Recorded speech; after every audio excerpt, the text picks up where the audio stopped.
सोने की फी तोला कीमत में 2700 रुपये की कमी हुई है। ज्वेलर्स एसोसिएशन के मुताबिक फी तोला सोना 2700 रुपये की कमी से 4,94,062 रुपये का हो गया, जबकि 10 ग्राम सोना 2,315 रुपये सस्ता होकर 23,578 रुपये का हो गया।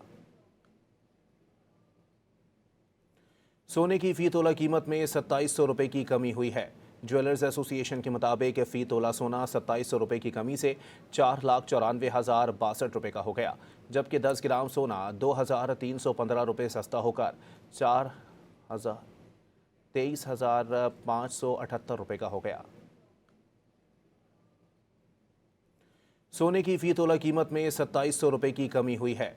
ज्वेलर्स एसोसिएशन के मुताबिक फी तोला सोना 2700 रुपये की कमी से 4,94,062 रुपये का हो गया, जबकि 10 ग्राम सोना 2,315 रुपये सस्ता होकर 23,578 रुपये का हो गया।